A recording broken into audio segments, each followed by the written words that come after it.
آج کا انسان دنیا کی چمک دمک، مال و دولت اور وقتی خوشیوں میں اس قدر مصروف ہو گیا ہے کہ اسے اپنی اصل منزل یعنی آخرت یاد ہی نہیں رہتی۔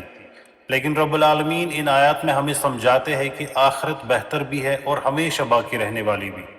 تو آئے ان مبارک آیات کی روشنی میں ہم اپنی زندگی کا جائزہ لیتے ہیں اور دیکھتے ہیں کہ ہم دنیا کو کتنا اہم سمجھتے ہیں اور آخرت کی تیاری کے لیے کیا کر رہے ہیں۔ یہ آیات انسان کی ایک بڑی کمزوری کو بیان کرتی ہے اور ساتھ ہی آخرت کی حقیقت کو واضح کرتی ہے۔ رب العالمین ہمیں سمجھاتے ہیں کہ انسان اکثر وقت کے فائدے کو ترجیح دیتا ہے اور ہمیشہ رہنے والی نعمتوں کو بھول جاتا ہے۔ بسم اللہ الرحمن الرحیم۔ بل تؤثرون الحیات الدنیا، بلکہ تم دنیا کی زندگی کو ترجیح دیتے ہو۔ But you prefer the life of this world۔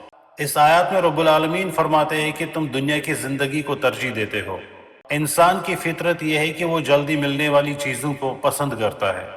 دنیا کی چمک دمک، مال و دولت، آرام و آسائش اور وقتی خوشیاں انسان کو اپنی طرف کھینچتی ہے۔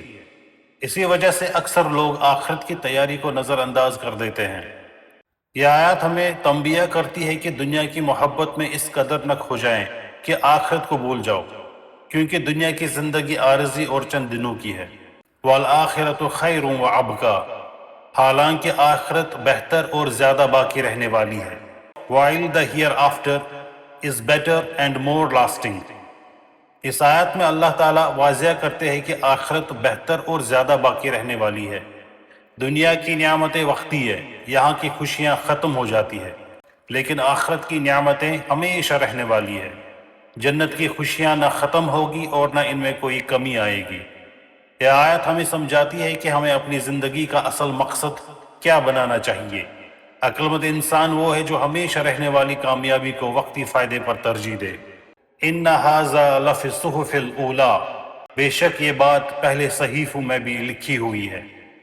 Indeed, this is in the former scriptures۔ اس آیت میں رب العالمین فرماتے ہیں کہ یہی بات پہلے صحیفوں میں بھی موجود ہے، یعنی دنیا کو چھوڑ کر آخرت کو ترجیح دینے کا پیغام کوئی نیا نہیں ہے، بلکہ یہ پیغام پہلے انبیاء کرام علیہ السلام کی کتابوں میں بھی دیا گیا تھا۔ اس سے معلوم ہوتا ہے کہ تمام انبیاء علیہ السلام کا پیغام ایک ہی تھا، یعنی اللہ کی عبادت کرو اور آخرت کی تیاری کرو۔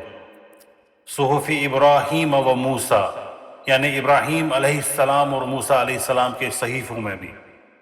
The scriptures of Abraham and Moses، یہاں خاص طور پر حضرت ابراہیم علیہ السلام اور حضرت موسیٰ علیہ السلام کے صحیفوں کا ذکر کیا گیا ہے۔ اس کا مقصد یہ بتانا ہے کہ دنیا کی حقیقت اور آخرت کی اہمیت کا سبق ان عظیم انبیاء علیہ السلام کی تعلیمات میں بھی موجود تھا۔ یہ آیات ہمیں یاد دلاتی ہے کہ دین اسلام وہی سچا اور مکمل دین ہے جس کی بنیاد تمام انبیاء علیہ السلام کی تعلیمات پر ہے۔ ان آیات سے ہمیں کیا سبق ملتا ہے کہ دنیا کی زندگی عارضی ہے، اسے مقصد زندگی نہ بنائیں، اور آخرت ہمیشہ رہنے والی ہے، اس کے لیے تیاری ضروری ہے۔ اور تمام انبیاء علیہ السلام کا پیغام ایک ہی تھا، اللہ کی عبادت اور آخرت کی فکر۔ اور کامیاب انسان وہ ہے جو دنیا اور آخرت میں توازن قائم کرے۔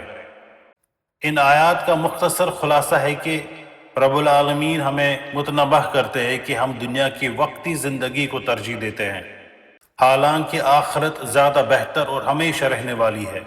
یہ پیغام پہلے انبیاء علیہ السلام کے صحیفوں میں بھی موجود تھا، جس سے معلوم ہوتا ہے کہ تمام انبیاء علیہ السلام کا مقصد انسان کو آخرت کی کامیابی کی طرف متوجہ کرنا تھا۔ والسلام۔